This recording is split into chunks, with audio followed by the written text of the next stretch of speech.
fraților, eu sunt Mario, bine v-am regăsit la un nou episod. Acesta este... Ce-i? Ce, ți-ai pierdut contul? Ce? Nu postat. Hai, și-a postat pe canalul lui de YouTube. Apropo, să-l urmăriți pe... Cum te cheamă pe YouTube? Cosmin Felix. Cosmin Felix, desigur. Și să dați un like mare sau un like mic, vă rugăm. Măcar la 10 like-uri să ajungem și noi. Și să vă abonați. Cer și eu 2 abonați măcar. 2 abonați, fraților. În fine.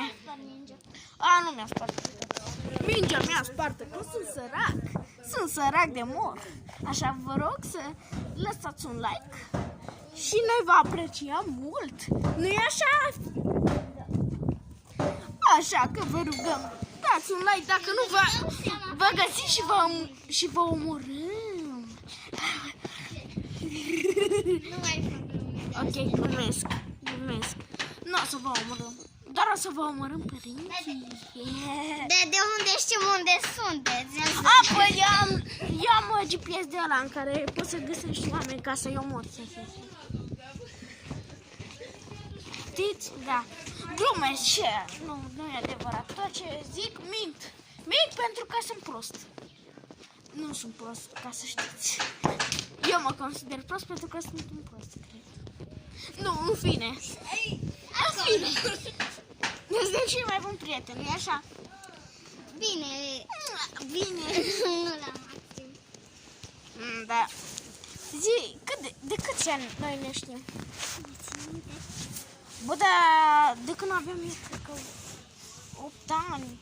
Da, când aveai 8 ani. Nu, 7 ani când aveam. Da.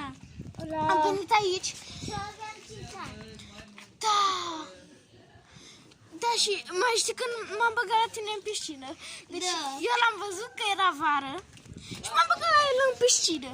Era foarte Cald, extrem, și nu mai am vrut să ne ducem la piscină. M-am pus la el acolo, în piscină, și a stat, câte ore a stat? Cred că vreo 2 ore, nu mai știu.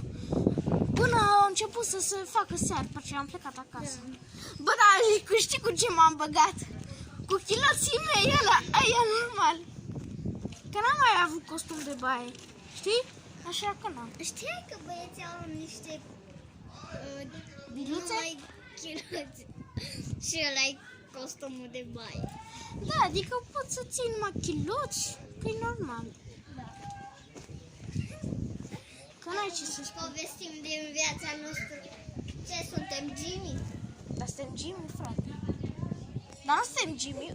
De unde ai plecat? Am crezut că ai plecat. Fraților, nu uitați să dați un like și noi ne vedem data viitoare. Pa, pa!